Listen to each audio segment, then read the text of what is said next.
This is Wednesday, the 24th of November, 2021. Welcome to IQ International.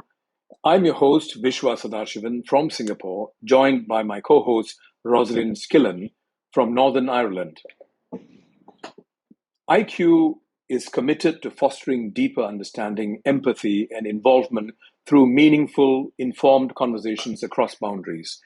Awareness is the first step towards action. Today, we will discuss a hot issue, literally. Global warming has been heating up the planet. It's been getting worse by the year. For 2 weeks last month, from the 31st of October to the 13th of November, leaders and representatives from 197 countries were sequestered in a campus in Glasgow, UK. The goal? To find workable solutions to tackle this catastrophic problem.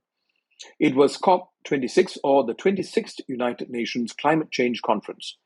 For most delegates and observers, COP26 is yet another milestone after the landmark 2015 COP21 in Paris.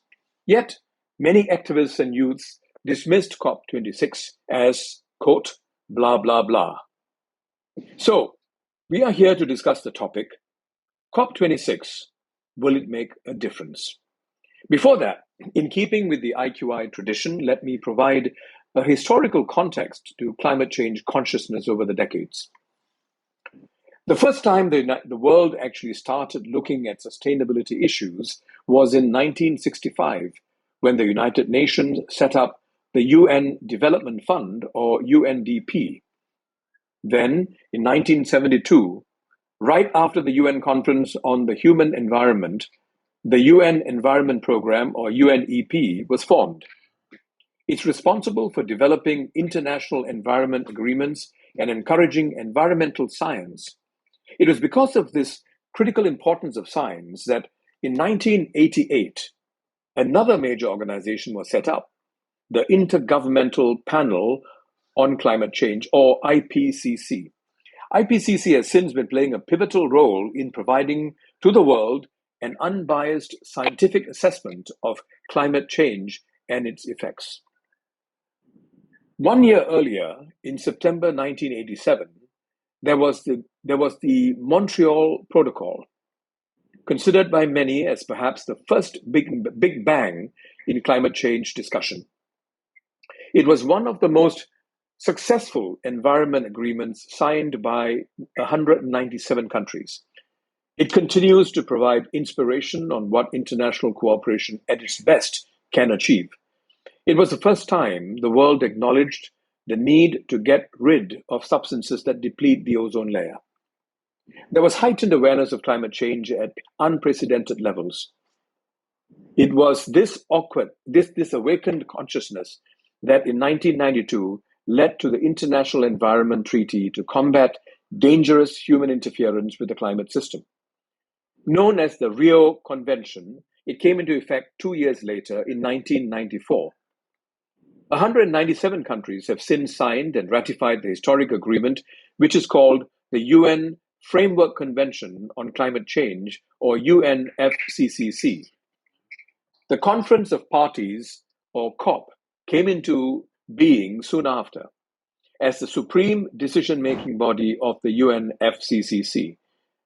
All 197 states that are parties to convention are represented at COP, which will take decisions necessary to promote the effective implementation of the agreement. Now, COP meets every year, unless the parties decide otherwise. The first COP was held in Berlin in 1995. 2 years later, in December 1997, during COP3 in Kyoto, there was another protocol called the Kyoto Protocol, which helped to operationalize agreements under the Rio Convention. The protocol established mechanisms for international trading of carbon emissions.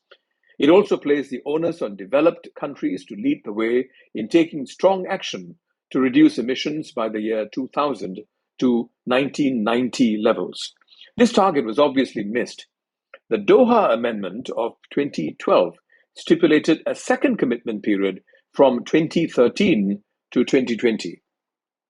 Now, 2015 was a special year for climate change awakening. The United Nations announced its 17 Sustainable Development Goals, or SDGs. Climate action is goal number 13. The other 2015 milestone was COP21 in Paris. The Paris Agreement was the first ever legally binding international treaty on climate change. It aims to limit global warming to 2 degrees Celsius and eventually targeting 1.5 degrees Celsius above pre-industrial levels. Developed countries were legally obligated to provide developing countries with financial support to enable them to implement change. There was a commitment to raise $100 billion in public and private funds for this each year starting 2020. 6 years on, today we have COP26. The goal was to finally set out practical and feasible steps to eventually achieve the target of 1.5 degrees Celsius. On the 13th of November 2021, a few weeks ago, the Glasgow Climate Pact was finally agreed upon. It was the first ever climate deal to explicitly name coal, the worst fossil fuel for greenhouse gases, as a target for elimination. So what are the key achievements of COP26? First, in a surprise announcement, the US and China agreed to work together this decade to limit global temperature rise to 1.5 degrees Celsius. Second, more than 100 world leaders promised to end and reverse deforestation by 2020, including Brazil, home to the Amazon rainforest. Third, the US and the EU announced a global partnership of over 100 countries to cut emissions of the greenhouse gas methane by 2030. Reducing methane in the atmosphere is seen as one of the best ways to quickly reduce global warming. Half of the world's top 30 methane emitters have signed up, but China, Russia, and India have not. Well, not yet. Fourth, more than 40 countries committed to move away from coal, but the world's biggest users such as China, India, and the US did not sign up. Fifth, a new alliance that commits countries to setting a date to ending oil and gas use and halting of new licenses for exploration was launched. Sixth, there was the commitment by developed countries to honor the climate finance agreement made in Paris in 2015. This amounts to the $100 billion a year to help developing countries cut emissions and cope with the impact of extreme weather. There was also the Glasgow Financial Alliance for Net Zero. UN Special Envoy Mike Carney brought together 450 financial firms from 45 countries with total assets of $130 trillion. Now, this is an increase from $5 trillion at the start of this year. These companies have pledged to align their work and decisions with climate goals.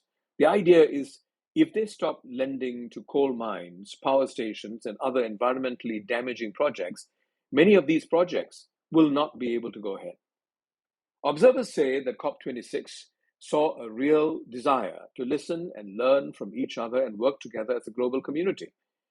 There were 50,000 active participants online and in person. Experts see it as the start of a breakthrough on key issues. US climate envoy John Kerry said that the text, I quote, is a powerful statement, unquote, while New Zealand's top negotiators saw it as representing the least worst outcome. Yet the reality was different and harsh for smaller island states such as Barbados and the Maldives, for whom a 2-degree temperature rise is a death sentence. For many activists and youth such as Greta Thunberg, it's nothing more than blah, blah, blah. Almost in response, COP26 President Alok Sharma said that delegations could say with credibility that they have kept 1.5 degrees within reach. He added, I quote, but its pulse is weak. It will only survive if we keep our promises, if we translate commitments to rapid action, unquote. UN Secretary General Antonio Guterres was less delicate in his language. He said the planet was, quote, hanging by a thread. We are still knocking on the door of climate catastrophe. It is time to go into emergency mode, or our chance of reaching net zero will itself be zero. So, here are two big questions before we start the discussion. Number one, although many countries pledged to move away from coal, both China and India insisted that the word phase out should be changed to phase down. This is significant because on the 10th of November 2021, The Xinhua news agency reported that China had produced more coal than ever before in a single day, 12 million tons of coal.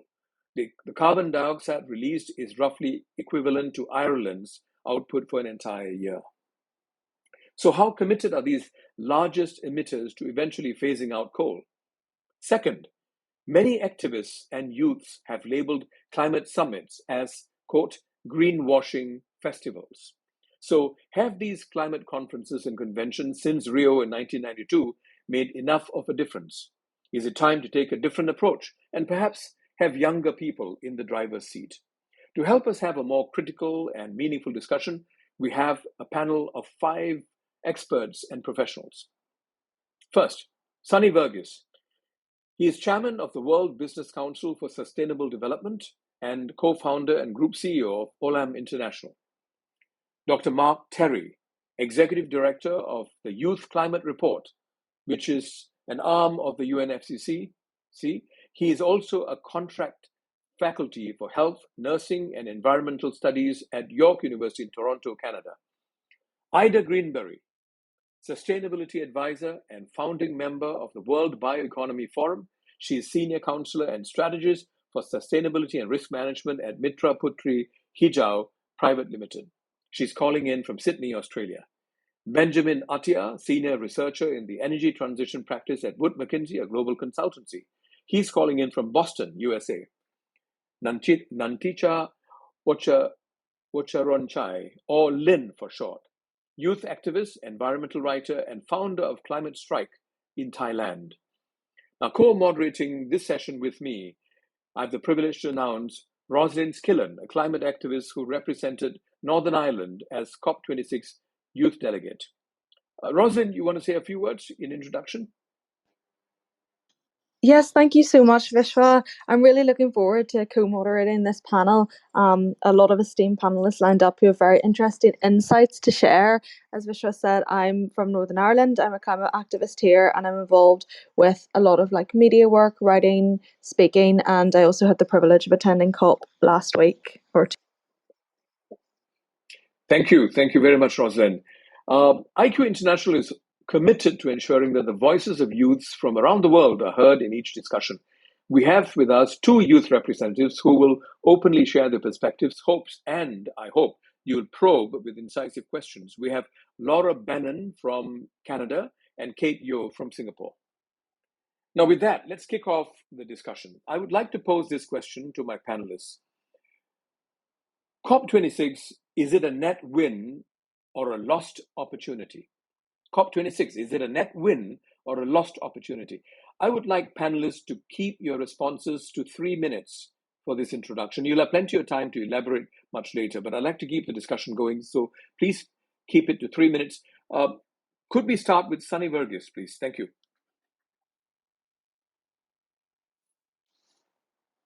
Sorry, thank you, Vishwa. Pleasure to be here. I'd like to probably just repeat the statement that Martin Wolf had made in one of his commentaries in the Financial Times, that the COP26 was both a triumph and a disaster at the same time. So it was a triumph in that there was some notable progress in terms of all that you articulated in your opening remarks, Vishwa, about the agreements that have been reached. But it was also a disaster in that they fall far short of what is needed to really solve and tackle the climate crisis. So it was a positive milestone, but there is a hell of a lot more to be done, particularly on how we are going to get there. In my view, it was a commitment heavy and action light outcome from COP26. And this is consistent with all that I've seen across multi-stakeholder alliances to try and solve for the climate emergency issue that is one of the most existential challenges that we face this century. So really, the how is critically important, and the starting point for the how is to be able to have a way that individual actors, even as I represent the private sector, at the firm level, most of us are struggling with even having a baseline on what our carbon emissions are, our water use intensity is, or our waste intensity is. Because if you ask 2 consultants to map out your greenhouse gas emissions scope 1, 2, and 3, including 3, because for many of the private sector, in the case of Olam, my company, 95% of our greenhouse gas emissions is in the form of scope 3. 2 consultants evaluating the greenhouse gas intensity of a similar value chain for us. Let's say cocoa exports from Côte d'Ivoire to a chocolate manufacturer in Belgium or Switzerland will come up with greenhouse gas intensity measurements which are between 30 and 40% apart. And it takes 9 months, and it's a costly exercise. So how do you determine more accurately, more affordably, more quickly your carbon emissions? It took us 7 years to map our 1,500 value chains across the 47 commodities that we deal in the 67 countries that we are present in. It is not feasible for us to really understand what a point of departure is if the way we are going to do that is so complicated and not so accurate. So that's the first point. The second is, how do we abate and mitigate, and what are the levers that we can pull from a cost-benefit standpoint, which can reduce our carbon emissions by 50% by 2030 and 100% by 2050? And how do we optimize a series of abatement levers that we can pull to get that done? And the third and the final piece is, how do we scale up the voluntary carbon markets to offset whatever you cannot mitigate? I think we need better clarity on each of this for us to take real practical action on the ground. We also need enabling policy from the governments, whether it's in the form of a carbon tax, whether it's in the form of reducing fossil fuel subsidies, whether it is in the form of banning internal combustion engines and moving transportation to a more electric future, and whether it is mandatory climate disclosures. I think putting all this together can give us more confidence in the how of achieving this objective. Thank you. Right. Thank you. Thank you, Sunny. Mark, could we go with you next? Yes, thank you. I think in the end, it was a net win for everybody because it was the very first time that we addressed a very specific fossil fuel, and that's coal. And the issue a lot of people have with the final decision is the word compromise. You know, compromises were made, and this is very disappointing, but they were a step up, I believe, from what was going to be outright dissension from China, India, and other countries earlier in the conference. The phasing out of coal energy use and government subsidies for fossil fuels in general was enthusiastically embraced by almost all countries at the beginning of the conference, except for the aforementioned nations and Australia. Now, I spoke to one delegate from Australia who was deeply embarrassed, actually in tears, by her government stand resisting the elimination of fossil fuels. In fact, her emissions reduction minister, Angus Taylor, returned home with a week to go still in the summit, signaling that they weren't even interested in negotiating. But these countries were not alone in this unpopular position. Brazil, Russia, and Saudi Arabia were all trying to weaken the strongly worded text. As you mentioned earlier in the program, the word phasing out became phasing down in order to get them on board. Now, it's generally believed that many delegates I spoke to that these countries have no intention of phasing down their use of fossil fuels, in particular coal, as plans to build more coal mines continue in China, Australia, Brazil, Russia, India, and Turkey. Now, we talk a lot about China, but their stubborn stance on this is largely based on their impressive economic recovery from the pandemic, largely fueled, pardon the pun, by coal. This growth may be good for the Chinese economy, but bad for the planet as they currently contribute more than a quarter, I believe it's 28% of the world's CO2 emissions. But I only mention that to explain why they're doing this. They're not simply stubborn about it. It's part of their economic recovery program. So I feel that the compromises were necessary to get a global consensus for the Glasgow Climate Pact. They set a precedent to other nations who may still be tempted to bolster fossil fuel production for economic stability and growth. Allowing these dissenting nations to reduce rather than eliminate just opens the door to others to do the same, despite the commitments made in the pact. Thanks. Thank you, Mark. Ida? Hey, thanks, Vishwa. I will optimistically but cautiously say there is a net positive. It's is like Sunny said before. It's pledge and declaration heavy, but I also found it lacking accountability. It's a good momentum building event. It's a good platform to raise awareness, to clarify pending issues, for example, like double counting, and to focus on taboo and emerging issues such as coal, fossil fuels. The very first time that they strongly include indigenous people's rights into the declarations, but at the same time, it's questionable in terms of accountability because the roadmap is not there. The definitions of the most basic definitions about what is the definition of forest loss is not there. And unfortunately, it's the same as the previous COPs that I've been attending. It's also full of greenwash by companies and governments to continue with business as usual. So is there positive, there negatives. Hopefully, moving forward, the what's lacking can be fulfilled. Not long from now. Thanks, Viswa. So, Ida, a quick question.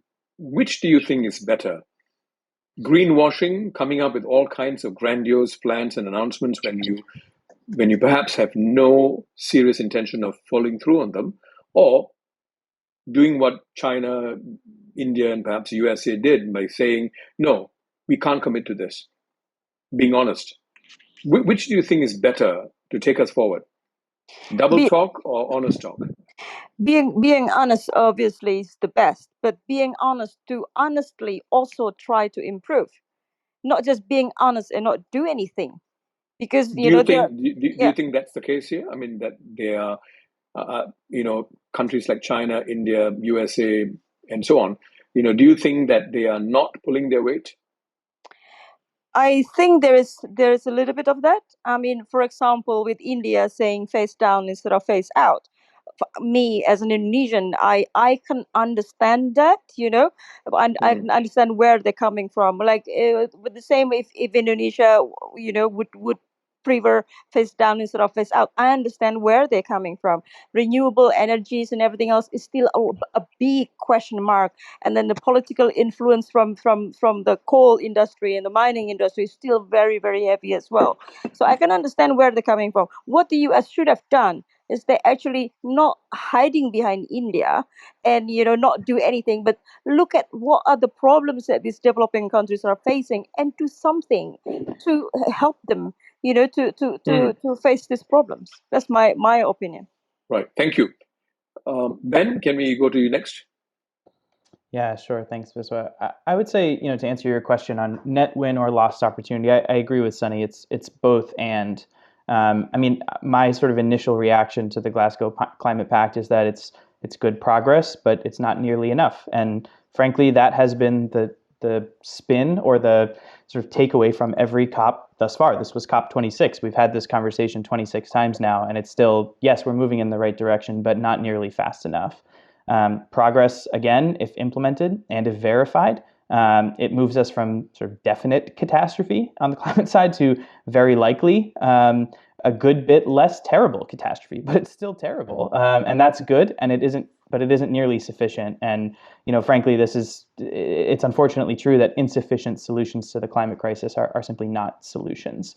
And the reality is that emissions have still not peaked globally; they're still rising. You mentioned some stats about Chinese coal production that's been coming through the news a good bit in the last couple of weeks.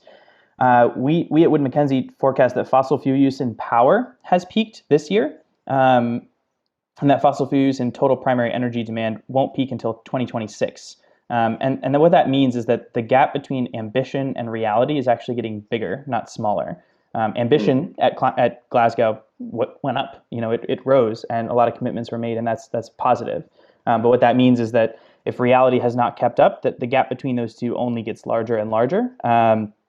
And speaking about, sort of non-binding future commitments or even commitments that governments put forward but don't then go home and mandate action to actually meet the commitments made at COP means that sort of, to your question to Ida just now, is it better to kind of make big promises and not deliver on them, or to be frank about it? I mean, the reality is that if the ambition goes up, that's good, but if the reality doesn't follow, then that's problematic. The other thing I would say too is that it's important to remember that COP26 and on all previous COPs, it's a meeting, right? It's a big, important meeting, but it's just a meeting in which people show up and make commitments to do stuff later. COP itself doesn't actually bring emissions reductions. In fact, you have people flying from all over the world to one place, right?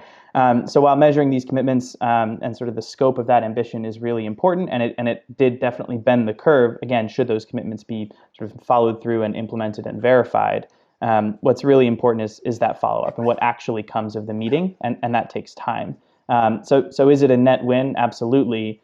Is it a lost opportunity to say that more needed to happen? Yes, and that's not a new conclusion, right? That's sort of been the takeaway from every COP thus far. So then, as Sunny said as well, right? You have to go home and then actually make this happen. And on the governmental side too, the public sector can sort of bring representation, make commitments, but unless large organizations can actually understand, verify, and track their own emissions and actually take action to reduce them, that makes it a lot harder to see the curve. Right. So curve bed from a scientific perspective. Yeah. Yeah. Here's a quick question, right? Do you think we are better off not having COP? No, because some people have argued that it's a waste of time. These conferences and so on. It's a waste of time. It's a waste of huge amounts of resources and money, and you're creating a particular sense of euphoria when you're there. Some of my friends who attended COP26 said that when you're there, you're just lifted by the tide of euphoria, and then when you go home, reality hits you again, and then the whole cycle begins again of non-action. So I don't know. I mean, should we work harder on track 2 and 3 and 4 instead of just focusing on the COP track? Maybe that's a good. Yeah, go ahead. That's a good question. I think COP is useful. It serves its role, but I think what's not helpful is to expand the role of a large meeting to saying, well, this is the silver bullet, this is the be all end all. It's a good place to kind of have the global attention on the issue of climate change. It's a good place to have governments and large companies and coalitions kind of feel the heat, no pun intended, to come with larger commitments. And now one of the major takeaways from Glasgow is that now the ratcheting up of commitments needs to happen on an annual basis rather than every 5 years, right? So that's a positive trend. What's going to happen in Sharm el Sheikh in Egypt at COP27 is going to be very important as well. And this is 12 months away, not 5 years away, right?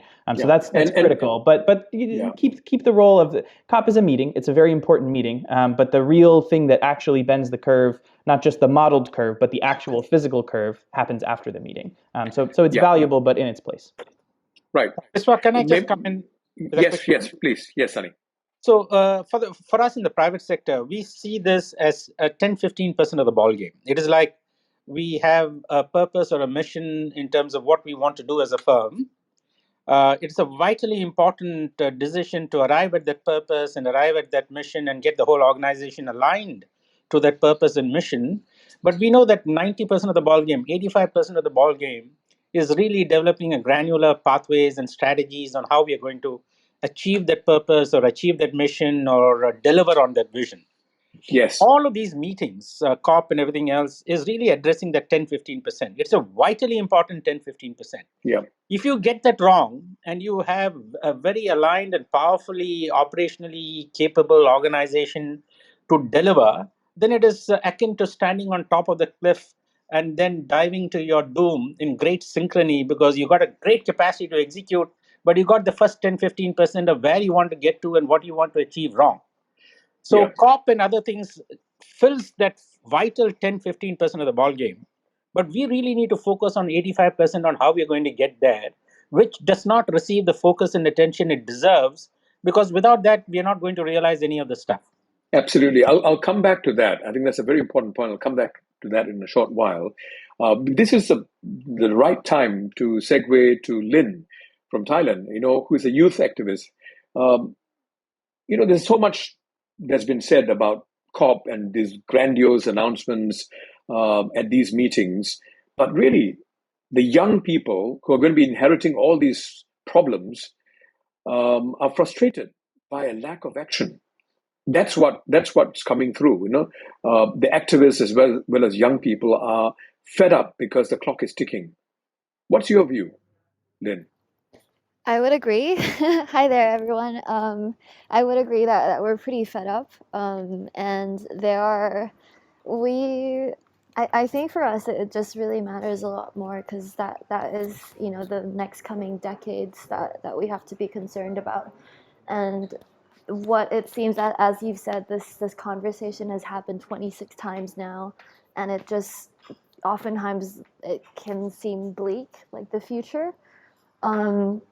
And I think coming from a youth perspective, when you hear of these political debates, and I speak for myself, but I feel like a lot of youth might relate. It's a real shame, and it's really incomprehensive to us how countries and governments could still be fighting over economic issues when you have your literal survival on the line. And so hearing about all these greenwashing things or all these different policies, it's really frustrating. But at the same time, like in the 1 or 2 years of experience I've had with climate activism, I've really learned a lot from getting into this. Like I've not studied climate science, I've not studied climate policy, and I got into this at a young age and doing it more, understanding more like the mechanisms, the financial mechanisms or the politics and geopolitical powers that are in play, gives a lot of understanding as to why this conversation is still ongoing and not people aren't really taking up the responsibility they have to be, and it can be quite confusing, but at the same time it's just from the youth, I would say it's just a really frustrating sight to see that to get world leaders who should be taking care of the people, getting them into the room and having to discuss the literal fate of humanity and civilization, and yet being unable to come up with a conclusion of what to do, which I understand that you've got a lot of countries, a lot of sectors, and a lot of factors to consider, but at the same time, if not now, then when? Right. Thank you, Lynn. Rosalind, would you like to weigh in on this? Yeah, Since you were no, at COP as well. Yeah, no, thank you so much. I just wanted to ask Lynn something following what Benjamin and Sunny were saying as well about this trend of non-action from previous COPs. Like, I don't know, I'll direct this at Lynn, but anyone else can chime in. Like, what would be your one recommendation then going forward for COP27 if we don't think that the structure of COP itself is like totally failing us? Is there one thing that people would change or recommend? I think the point Ida raised was really significant about having specific definitions for what these policies are, what people actually need to tangibly do. Because I think a lot of whether to the youth or whether to any public audience at all this COP stuff can be really like all jargon.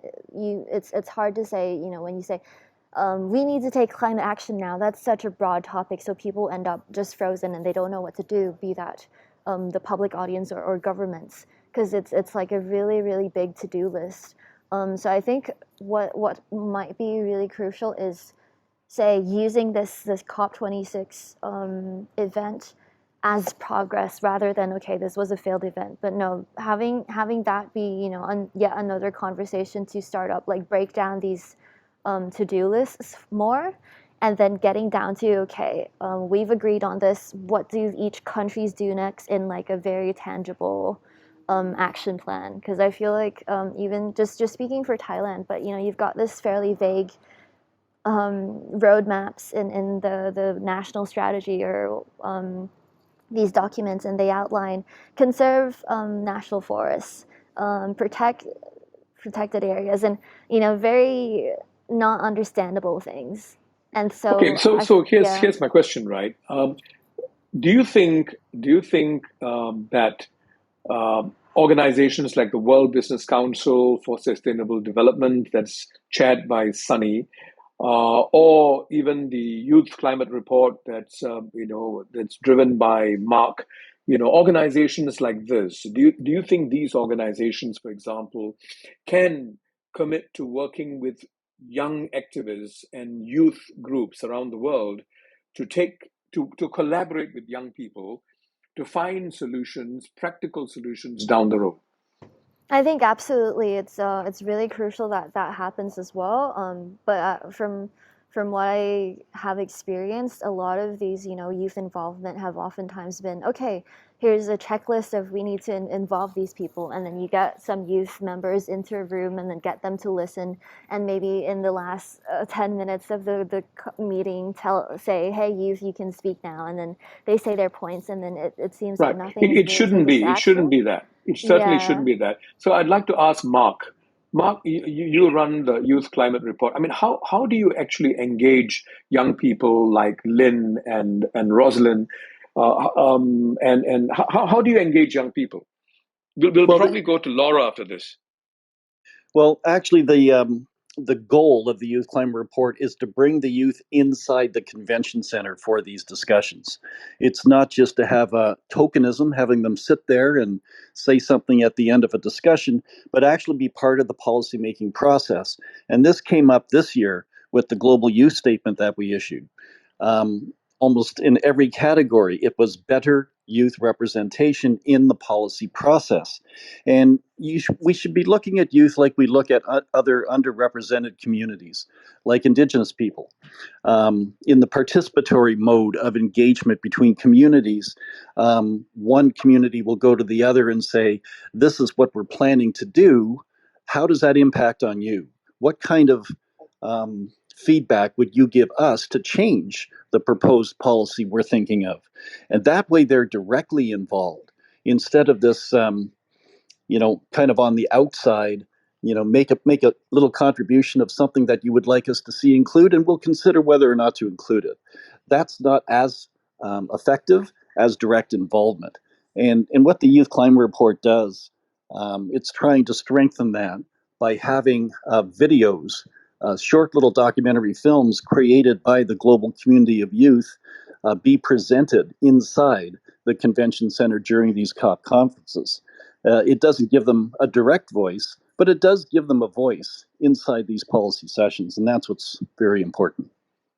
Right. Thank you, Mark. And Laura, you're part of the Youth Climate Report. Would you want to chime in? Yeah, absolutely. So like Mark was saying, so our organization largely is focused on videos and the opinions of youth from around the world. And like Mark said, to bring them into the convention, even virtually, and to have so many young people, students, submitting these videos from around the world, it gives a little bit more hope to know that their voices will be heard. The UN is, has started to listen more and more, and I think that that in itself, especially for youth, has made COP26 a net win. Just in the sense that, is it perfect? Of course not, but we are working towards that, and we are finding that more underrepresented groups including youth, are having a larger voice. And we did see this with the global statement this year, which was put out from the COI16, UN's Conference of Youth for Climate Change. And I think that it's easy, there's a lot of criticism going around, like saying about the blah, blah, blah, like what's the point? And I think that, there's absolutely, there are going to be challenges, but I think why it's important, why COP26 is important, is because, as Afra mentioned, it's a meeting. It's a meeting of these world leaders and these organizations, and the as was mentioned before, it's not going to be fixed overnight. Missions are not going to be reduced from a week or 2 weeks of a conference. And what's important is that you have these representatives, world leaders, but also representatives from organizations, activists, people from all over the world, all different sectors, public sector, private sector. And I think what's important is that meeting and that exchange of ideas and that ability to take the issues that individual countries are facing and on the responsibilities of those countries' leaders and those organized leaders to be representing more than themselves at these at the convention. And I think that in itself is powerful. Now, to just have a convention and say that we've had a convention, fantastic, but the real work comes in now, and that comes in to what is being taken from this conference. And I think trying to be optimistic without wearing rose-colored glasses, I think that instead of focusing on how difficult it's going to be or what commitments haven't been upheld in the past, because I think that has caused a lot of people, especially young people, to lose faith that these conferences will make a difference. But I think what we need to do is instead of Hello, you're breaking up. Sorry, Laura. Oh, I'm so sorry. Yeah, I was going to say, I think focusing on what needs to be done moving forward, putting pressure on those that are really in the positions of power to make that happen. I think that's what we need to be doing rather than focusing on how difficult it's going to be, or will these people actually, will the governments actually uphold their commitments? Well, if they're not upholding their commitments, then we need to be putting the pressure on them as individuals. We meaning who? We meaning citizens, individuals, consumers, activists, putting the pressure on companies as well as governments through where we choose to spend our money, where we choose to advocate or Right. So I'd like to put this also to Sunny. Would the private sector, the World Business Council, for example, be interested in coming up with a program through which you can engage more young people, activists, and so on? See, right now the problem is whenever you have young people and activists in a COP or a conference, they're always the outliers, hanging out outside and protesting. It's almost binary, but we need to become truly more inclusive, isn't it? So if we can involve them, if the private sector, if the government agencies, if the UN organizations like the Youth Climate Report can actually involve the young people a lot more and have their energies channeled towards coming up with solutions together, wouldn't that be a lot more productive? Sunny? The answer to that is quite obviously yes, Vishwa. But your question and my response to that question, as well as Rosalind's question, is that there are 5 or 6 changes that need to happen for us to get a true systems transformation with regard to climate change or tackling climate emergency. So I think the first is, unfortunately, by some act of providence, only about 5-6% of the world's population truly are born with environmental, naturalistic, or sustainability intelligence. I'm not one of them. I'm not blessed with that intelligence. There are, as we all know, multiple intelligences. This was the last intelligence that was discovered. So I don't have musical intelligence, but I can be moved to tears by good music. I do not have sustainability intelligence, but I have worked very hard to understand what this means and how I should, as an individual, change, or my company should change, or how, as a sector, I should mobilize change in the food and ag sector, which I am a part of. So the first thing is, unlike COVID, already the governments around the world have spent $27 trillion fighting COVID-19. But more importantly, we have foregone about $10.4 trillion in the last 2 years of foregone GDP. We've already got a bill of roughly $38 trillion to deal with COVID. Now, this is something that is palpable, discernible, very tangible, staring us in our face every day. And if we don't respond properly, we will pay with our lives. So we react. The governments react, individuals react. We wear a mask, we maintain social distancing, we take vaccinations, and all of that stuff. But climate emergency is impacts that are gradual, cumulative, distributed dangers over time. So how do you get people like me who do not have sustainability, environmental intelligence, unlike probably Rosalind here or Lynn here, which I think both of them do clearly have that.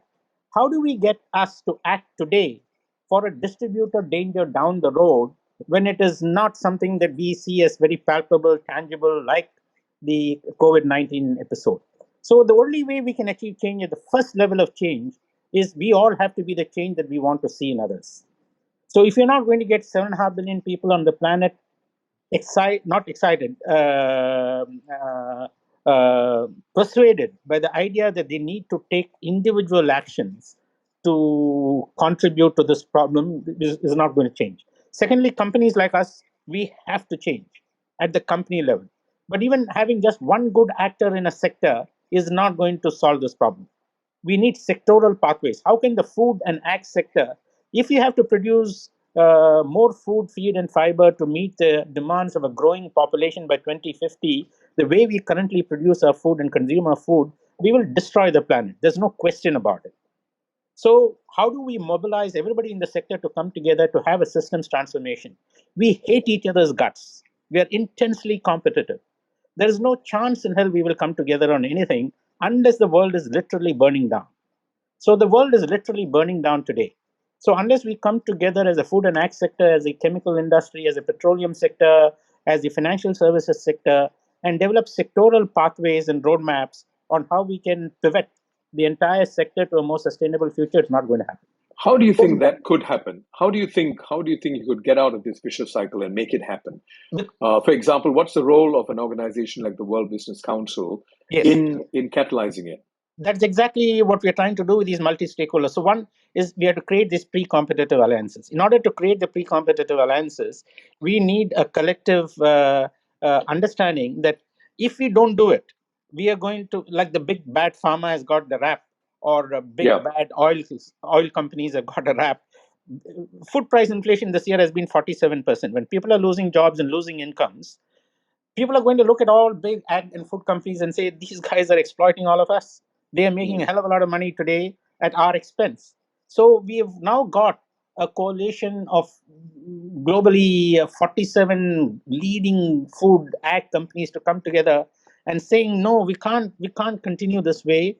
We have to find a system transformation on how the whole of the sector can come together and develop these. And we're doing this now across sectors and industries. So an organization like WBCSD or WEF or the Champions 12.3 Coalition or the Imagine Food Collective, these are all multi-stakeholder, pre-competitive alliances that are coming together. And I haven't seen these kinds of coalitions coming together as I've seen in the last 2 years compared to the last 30 years. And that's good. Yeah, that's terrific. That's good because that's an important piece. Then governments have to come to the party.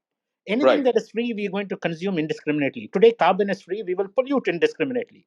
If electricity was free, water was free, we will consume indiscriminately. Governments are not coming to the party. Policymakers have to come to the party. Why is that so? Why is that so? Because of who builds the cat first and competitive positioning of these countries. They're saying that unless 197 countries or 200 countries around the world impose a carbon tax, why the hell should we disadvantage our companies by putting a carbon tax on our country and our companies, right? So it is always this thing about who builds the cat first. Now, compared to, say, 4 or 5 years ago, 47 countries have introduced a carbon tax. I hope after COP26, it'll be 100 countries that impose a carbon tax. Right. So I'd like to go now to a member of the audience, Vijay, who's been wanting to say something. Vijay, over to you.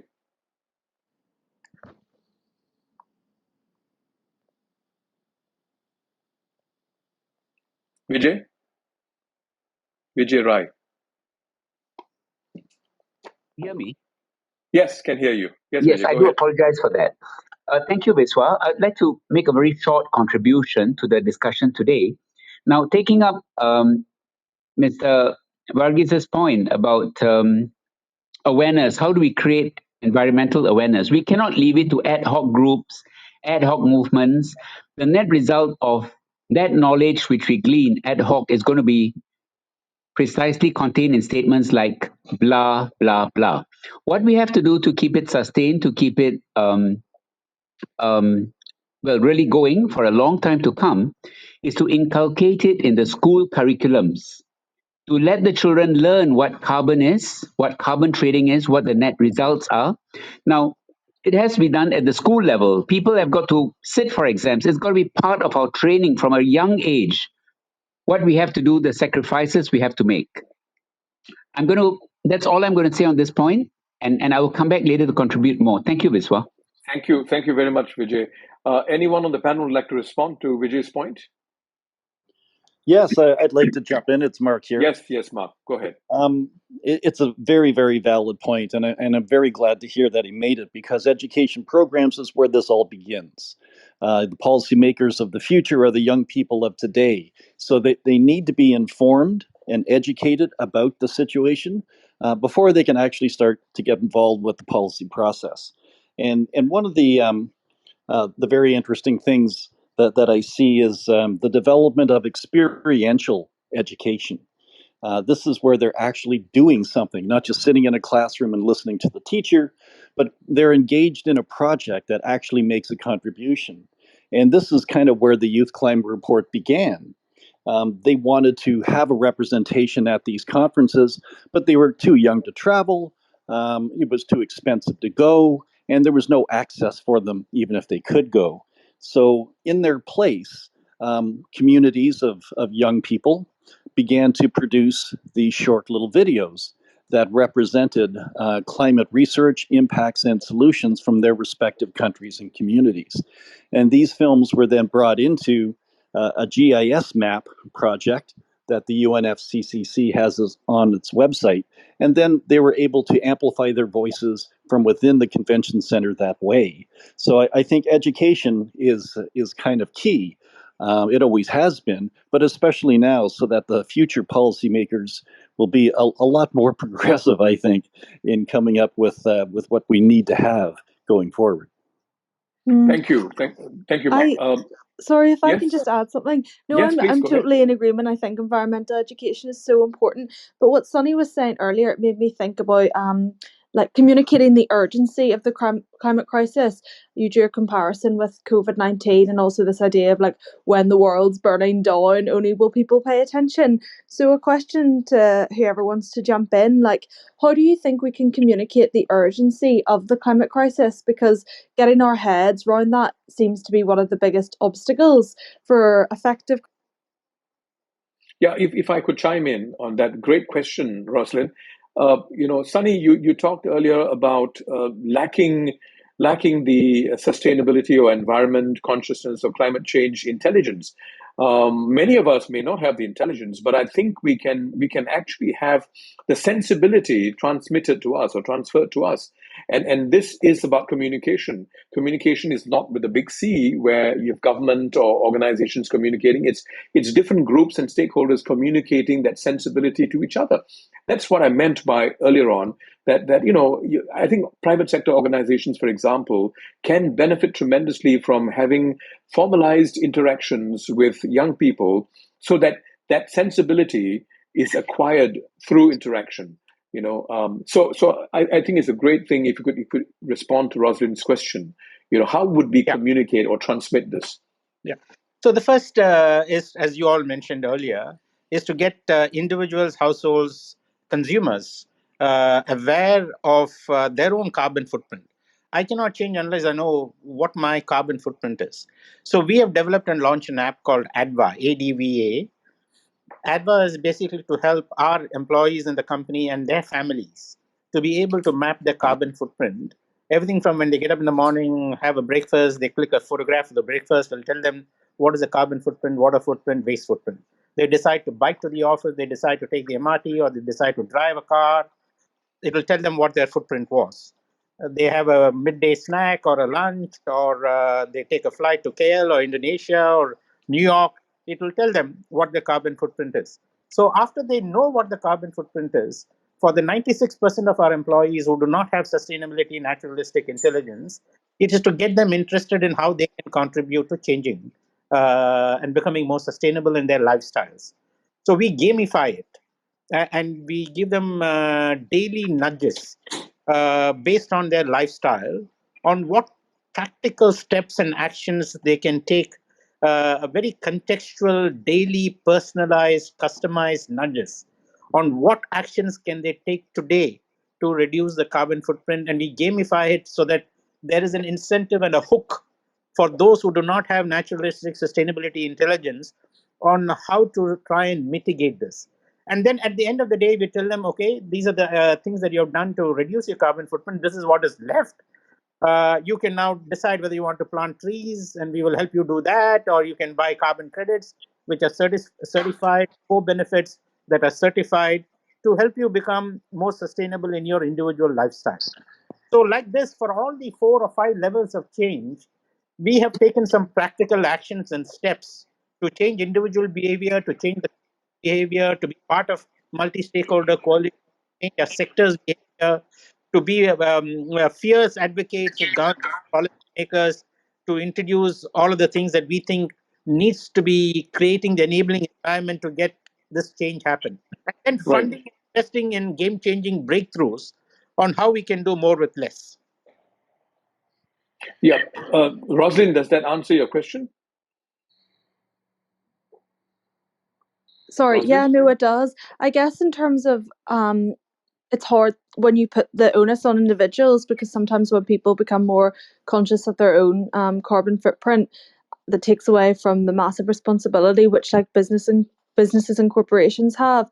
So it would be interesting to unpack a bit more this sort of like balance between individual responsibility and then collective. Yeah, I would like to pick up the point about tracking. You know, we need to track. I mean, as individuals, as collectives, as countries, we need to be able to track progress. We need to be able to track progress for our own selves, as well as to find out whether the organizations that are accountable to us are also moving in the right direction, action based. So I have this question for Ben. Ben, you know, one of the criticisms is that countries make grand announcements or grandiose plans, but they don't deliver, right? These tracking mechanisms were introduced right after the Kyoto Protocol of 1997. I think that was the main purpose of the Kyoto Protocol. But it doesn't seem to have worked. I don't think these tracking mechanisms work. COP26 announced that countries are expected to upgrade their targets, their nationally determined contribution to NDCs, on an annual basis and not every 5 years, as you mentioned earlier. Now, will all this make a difference? Take China, for example. Just before COP26, China announced its target that it will aim for emissions to peak by 2030, and reach net zero emissions by 2060, 60. And these are the same targets set by China a year ago. You know, this means that temperatures were already on a trajectory of 2.4 degrees increase, which is well above even the upper goal of the Paris Accord, right?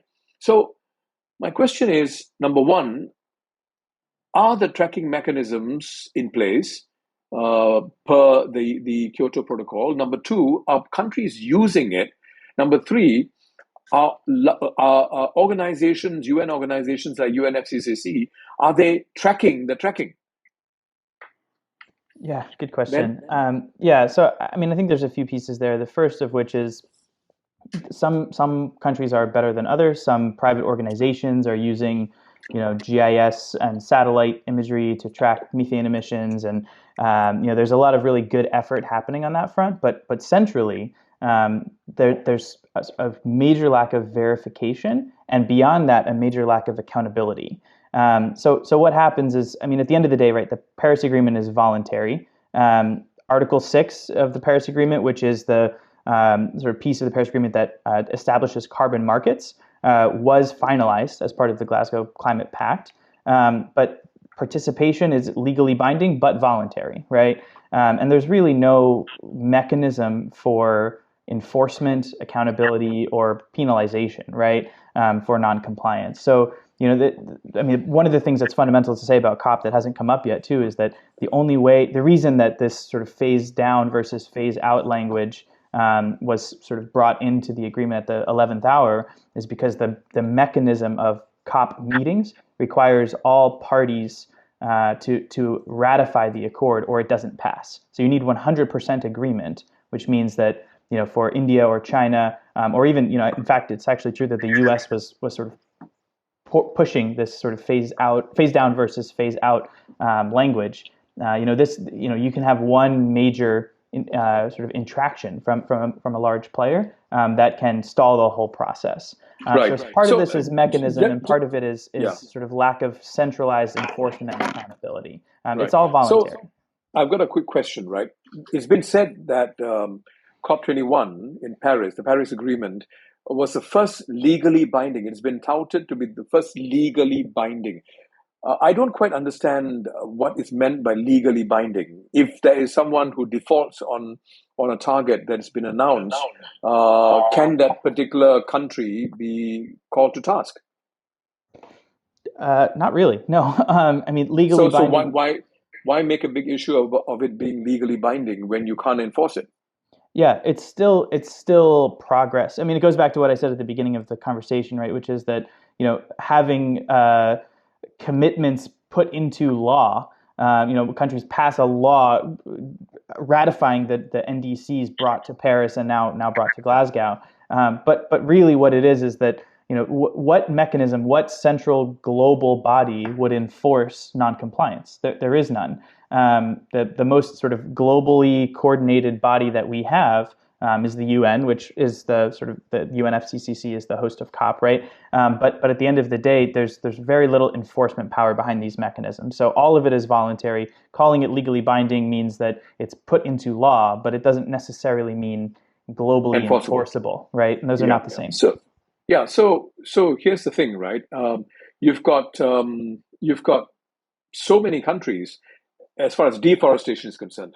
This question is for Ida. Ida, you've been involved for years with the issue of deforestation and air pollution and so on as a top corporate executive as well as an activist. More than 100 world leaders in COP26 promised to end and reverse deforestation by 2030.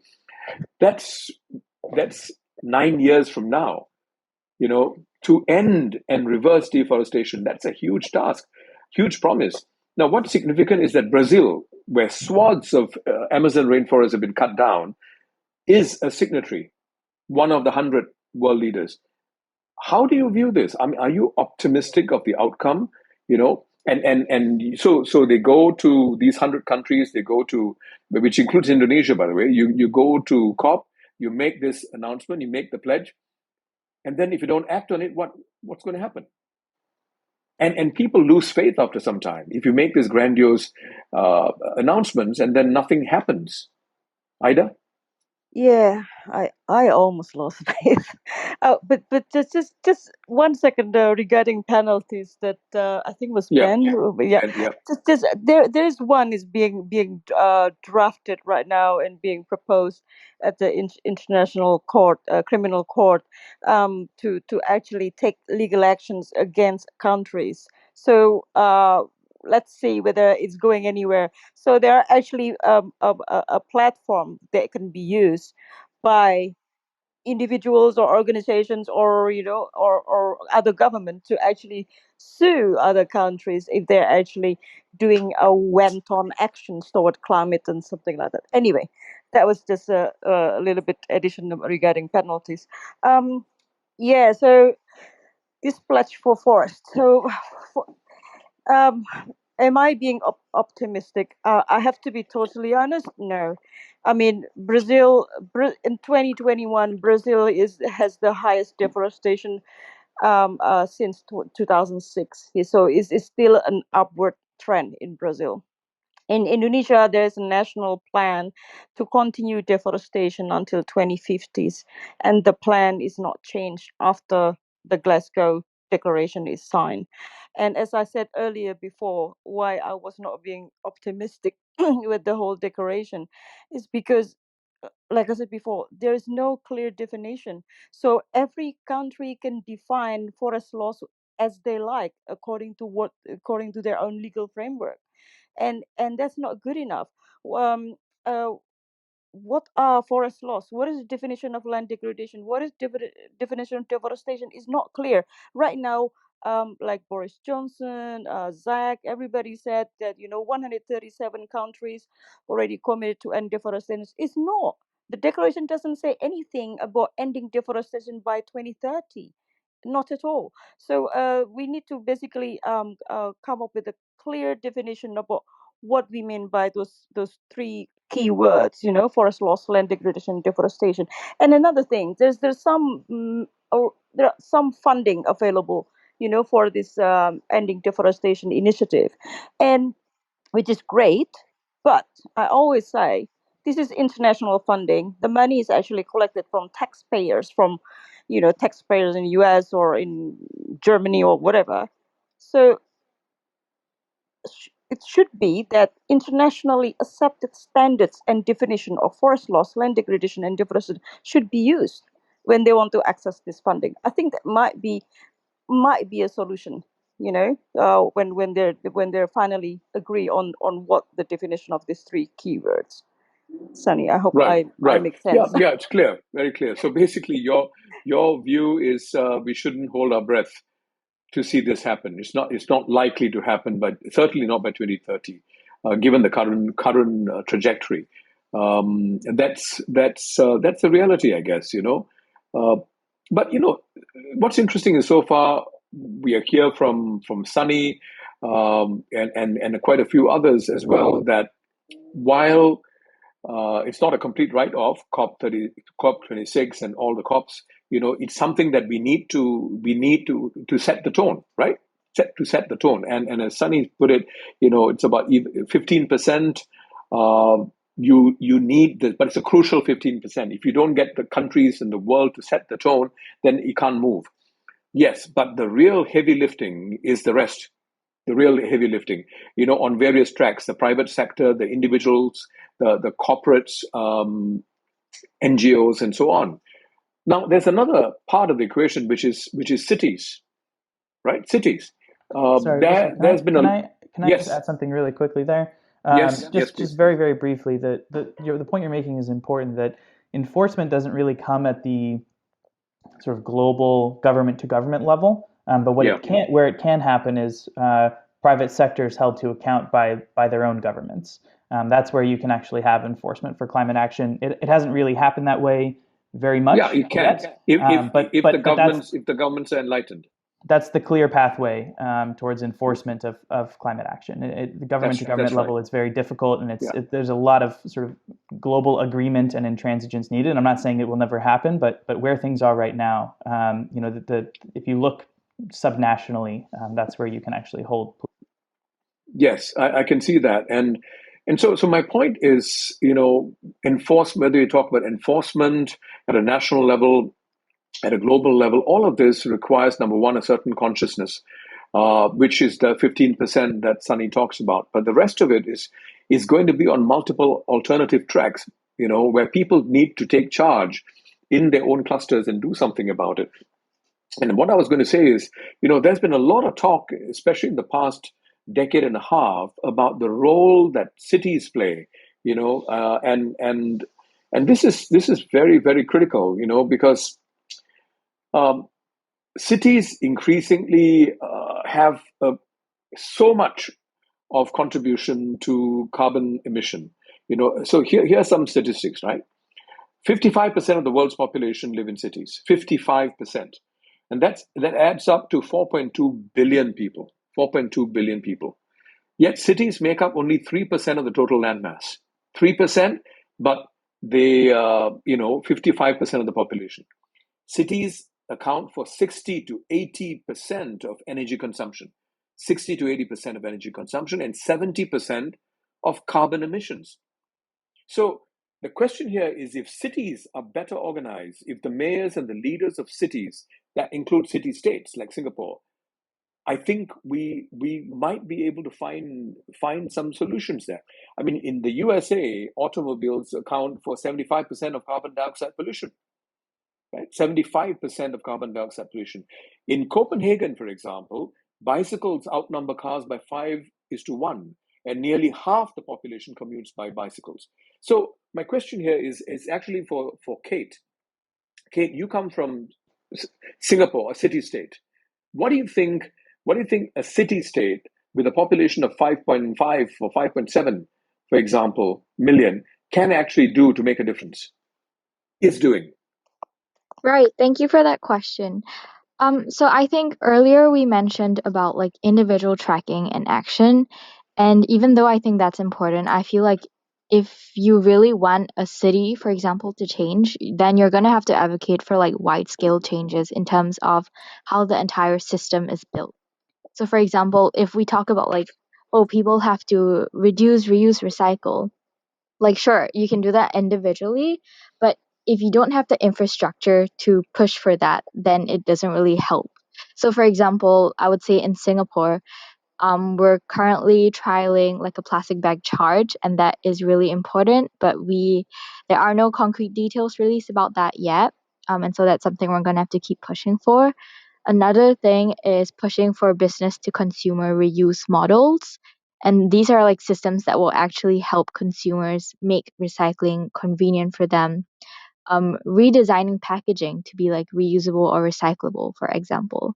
Those are all things that businesses and governments have to do um, in order for environmental action to become more convenient for consumers. And so I feel like sometimes we talk about like individual action, but it does take away some accountability from businesses themselves. And for cities to really transform, I personally believe it has to come from like a top-down perspective. And there's some really good examples. New York is one of the most advanced cities for sustainability. It has a carbon challenge program which aims for emissions, 50% emission reduction by 2025. And you take China, for example, 300,000 electric buses. So cities actually, if the leadership of cities are strong, and they can actually make a huge difference. Technology is another. It's another. It's another dimension. So, I mean, if you take Ben, for example, if you could share with us what sort of technological change can we expect to see in cities, in modern cities, for example, that can actually push for alternatives. For example, the use of hydrogen as an alternative energy to fuel buses and so on. What's happening in these areas, and are cities, for example, actually learning from each other? Yeah, well, at least from an energy perspective, I mean, the decarbonization of cities is extremely effective, but it's also a little bit complicated because typically power infrastructure is located near but outside of major metropolitan areas. Obviously, we don't have power plants right in the middle of downtown areas. However, increasingly, we've seen some solar cities initiatives. One that has been piloted by a good friend of mine in Seoul, South Korea, to basically use available rooftop space for solar PV.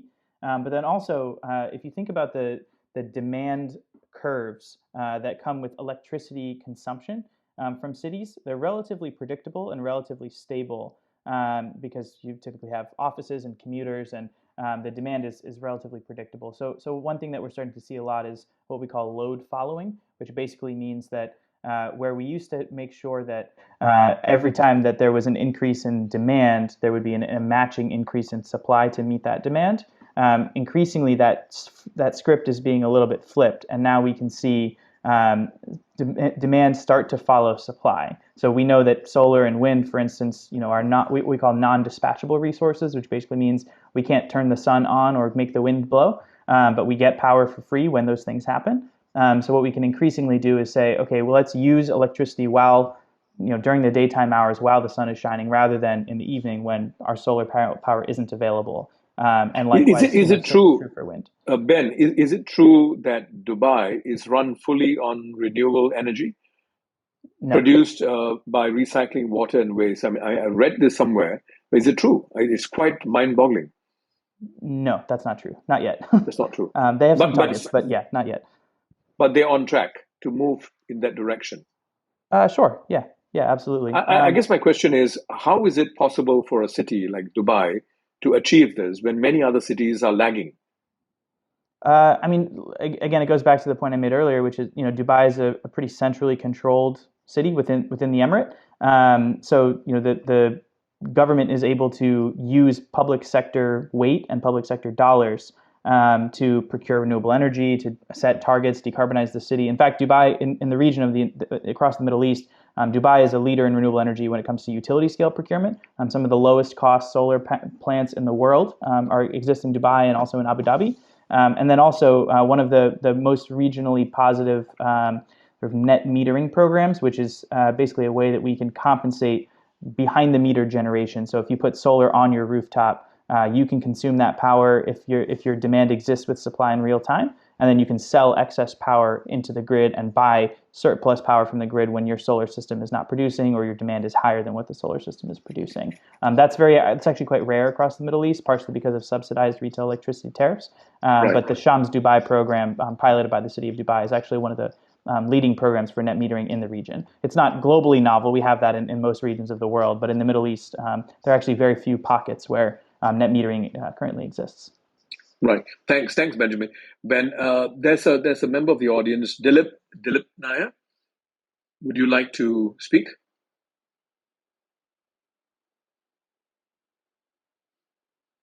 Dilip?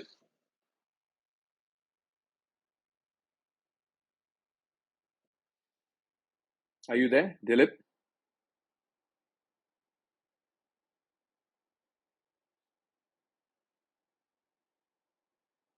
Okay, I don't see him. Never mind. Let's move on. I'd like to go back to the question of youth, right? I'd like to put this question to all our youth representatives, including my co-moderator on this, Roslyn. Is it time to hand over much of the ideation and the driving of transformation, especially the timelines, to youths and youth organizations?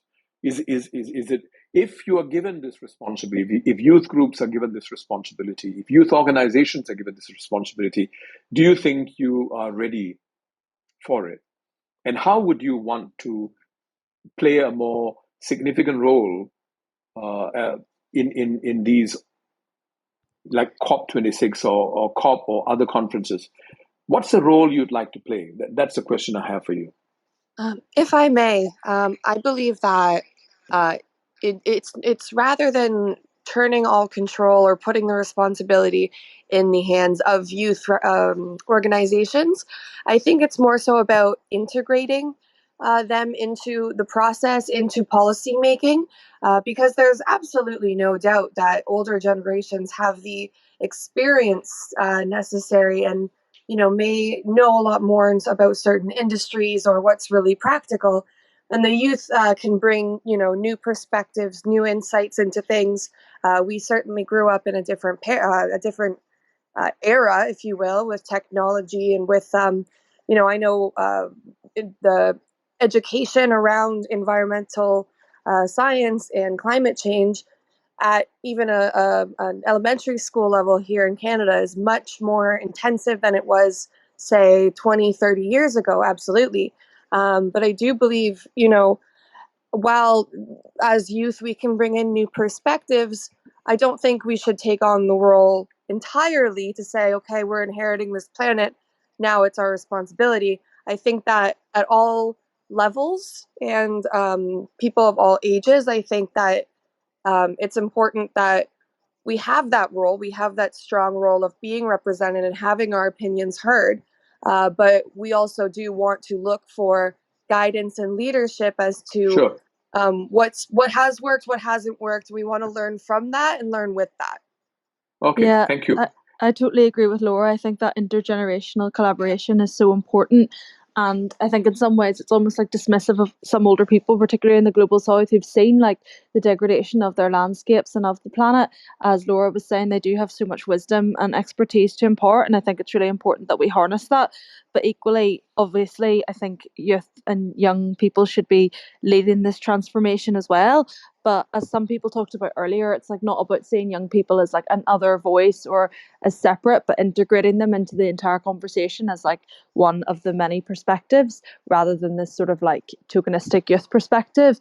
And I think it's really important that young people are given the toolkits and the resources to meaningfully engage when they're put into these rooms and spaces, that they're able to engage in an effective way that's actually useful. Because often what we find is that young people are kind of plunked into these rooms and then maybe they don't understand fully like their role or how they can leverage like the most effective outcome.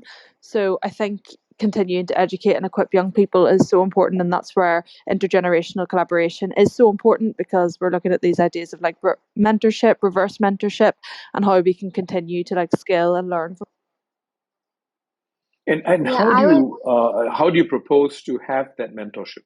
Any ideas, Rosalind?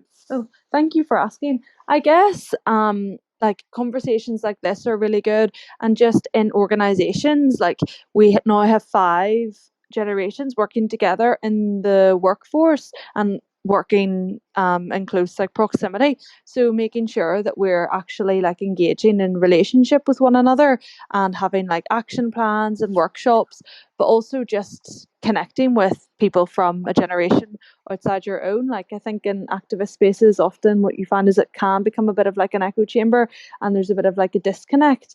So it's working with different charities and businesses where you do have like older generations, and then I think engaging in projects with them is so important, because sometimes although it's like not deliberate in any means, sometimes young people like aren't aware of what's going on. Like in Northern Ireland, there's actually a few projects going on with older people working on them, and young people just don't know what's happening. So I think it is just that awareness piece as well. Thank you. Lynn, sorry, you're going to say something. I think that was Kate. Okay, were you going to say something? Oh Go yeah. ahead. I was just saying that, well, a lot of what we've discussed today is about how youth can be integrated into the policy making process, and I do think that's important. But another way I see youth can contribute is really in educating the community and helping the community to buy into the narrative of the climate crisis. And that's basically what we've done in the last few years, really trying to show that this is an emergency and show how important this is to everyone. But Are you talking I do about your experience in Singapore? Well, in Singapore as well as globally, I think with all the climate Mhm. strikes that have happened, and really like just youth rising up to take a stand against the government and to advocate for climate action. And I feel like, Do you think Mhm. activism, taking to the streets, is the best way, or do you think that will prompt governments to dig in their heels in defense? That's a really good question, and that's something I ask myself a lot as well. But then when I think about how, let's say, if all the Fridays for Future strikes had never happened, then where would we be now? And I do feel like we have made a difference in that sense when I think about the counterfactual. That being said, I also understand that in places like Southeast Asia or Singapore, where I'm from, you can't do the same kind of activism. And so then we need different ways of including First of youth. all, you're not And allowed to strike. exactly, yeah.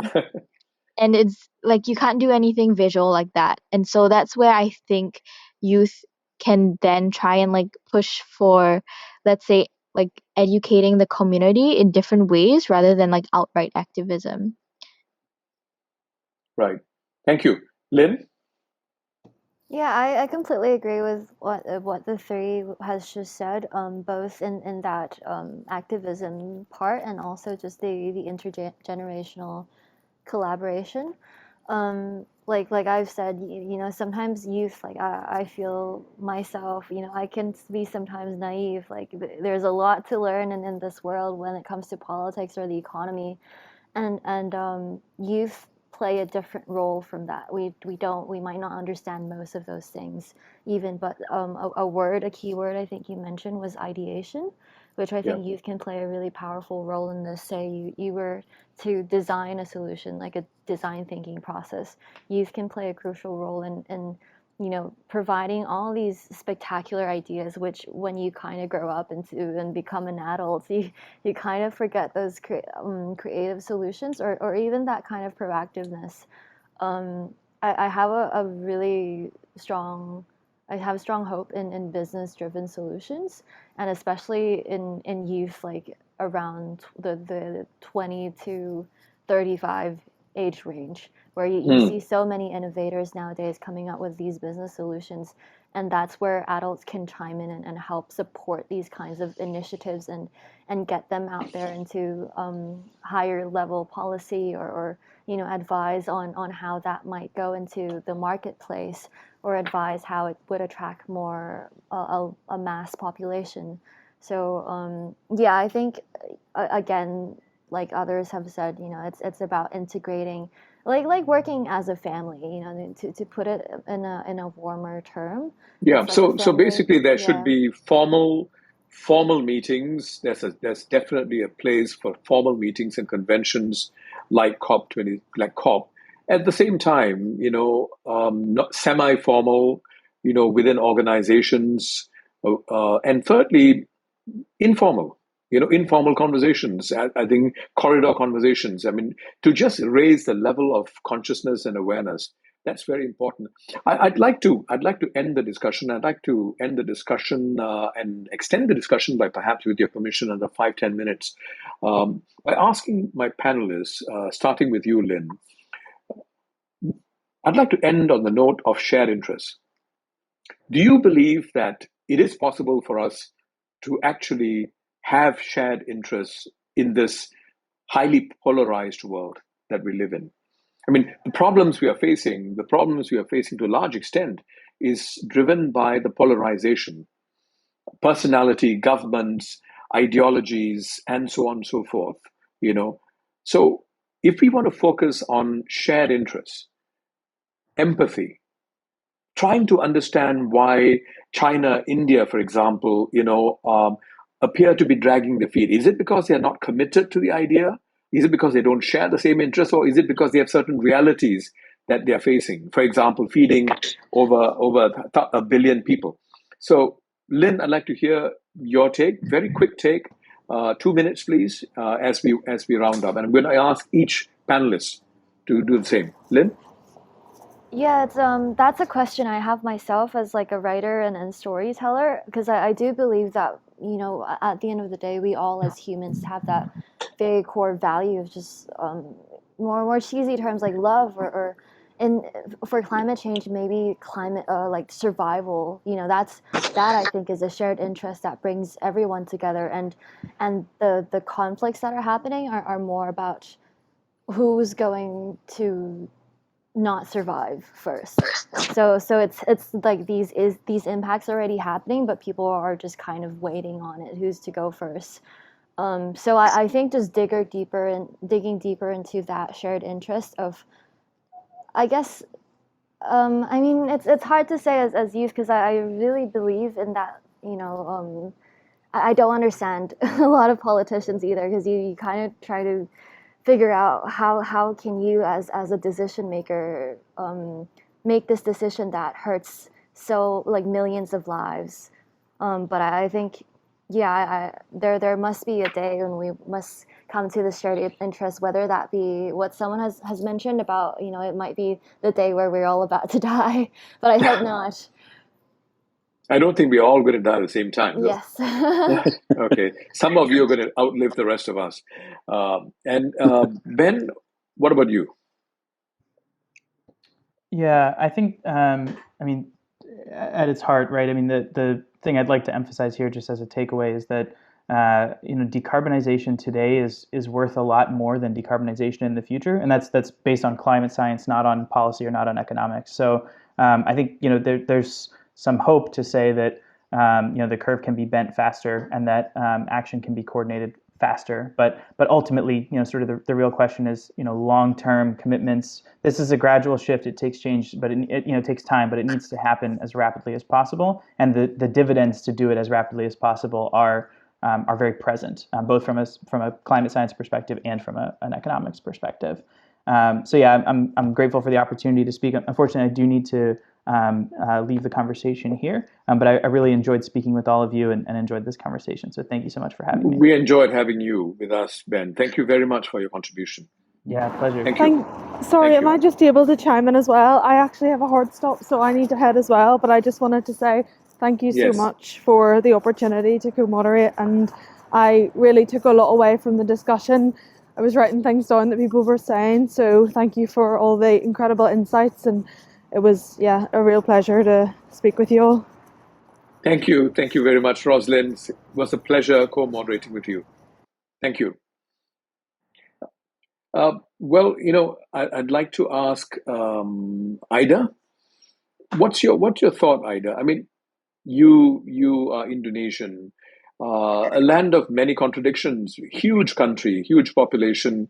On the one hand, there does appear to be the desire to contribute. At the same time, there are certain realities. How would you empathize with the position of the governments of large countries like Indonesia, India, China, and perhaps the USA? To answer your initial question before, what is our shared interest? Yeah. These polarizations. Our shared interest is one. It's only one only, which is Earth, unless you want to fly somewhere and live in Mars. But if we go back to the COP26, the COP26 package is actually one smart thing about COP26 package. It's actually being designed to be complementary and mutually reinforcing, including to stop deforestation. So my key takeaway right now is probably for all of us, including the youth members, ask your government to have those embedded in national policies, laws, and regulations with clear roadmap definitions, indicators, and transparency. Because it's not just being tacky and everything else. The real people are actually suffering. Right now, as we speak, for more than a month, people in some areas in East Kalimantan, they live underwater. Their house is underwater for more than a month. As we speak right now, people are suffering. Real people, they lose home, they lose life. This is what we're talking about. So we want everybody to just press your government, press companies to take the real action on the ground. Thanks, Sen. Thanks, Isra. Thank you. Thank you very much. Mark. Yes. Mark, I would urge that if you could also highlight what might be some of the practical challenges faced by governments of large countries, so that we also empathize as we push forward. Okay, well, I think one of the obvious challenges that faces large countries is economic. And this is what I mentioned off the top of the show, why China seems to be dragging is because they're undergoing an economic recovery from the pandemic, and coal seems to be the quick and an easy answer to that. So it's a larger issue. It's a bigger kind of problem to address when you involve the economics of things. But to look at the shared interest from this perspective too, I think it's very important to be reminded of the success of shared interest with respect to the Montreal Protocol. This was a very good example of where the triumvirate of the scientific community, the public sector, and the corporate sector came together and shared their respective interests to come up with a solution to the depletion of ozone in our atmosphere. And basically, they identified, CFCs and HFCs as being the culprits. That's what science did. And then government said, well, we should ban it. And the corporate sector, they resisted at first, saying, no, we need to make hairspray. That's how we make our money. And then they said, well, what if? Then science came back with a solution.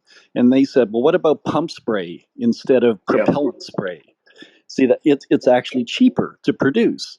And then the business world said, it's cheaper, our profits will go up by doing this environmentally sound thing. We're in.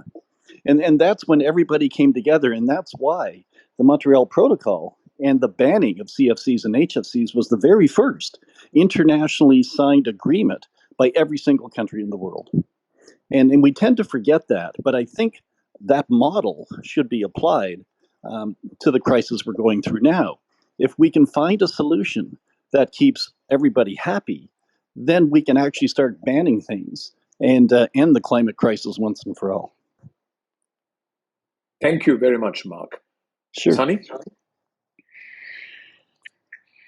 Yeah, thanks, Vishwa. So I think I'm not entirely in agreement with the notion that on the issue of the climate crisis and the other two existential challenges, which is how to deal with the collapse of nature and biodiversity, or how to deal with the systemic inequity and the systemic discrimination, there is too much polarization. And in fact, on the climate topic, 97% of the world's scientists agree to the substantiating evidence about the nature of the emergency. So I don't think it is controversial.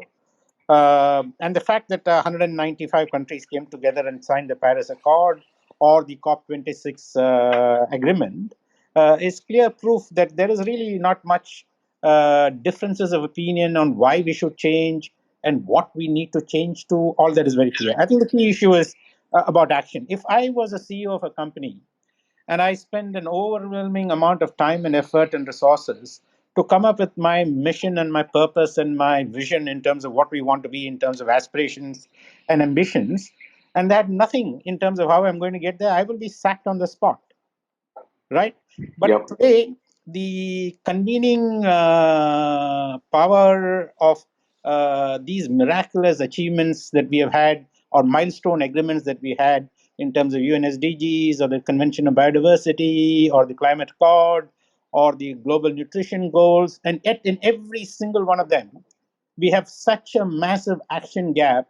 We have to really focus on what do we need to change an enabling policy environment to induce the kind of behaviors that we all need at the individual level, at the firm level, at the sectoral level, at the national level, to make that change happen. So for me, it's all about focusing on actions, the enabling policy environment to provide the inducements to change behavior of individuals and companies and sectors.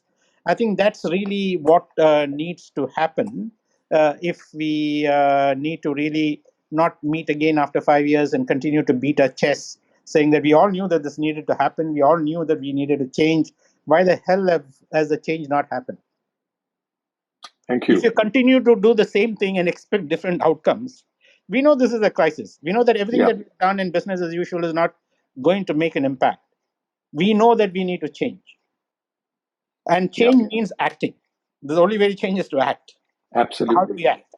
And what I'm gathering from most of you is that there's nothing wrong with I mean, COP can continue, but don't put all your eggs in one basket in the belief that COP is going to give you the solutions.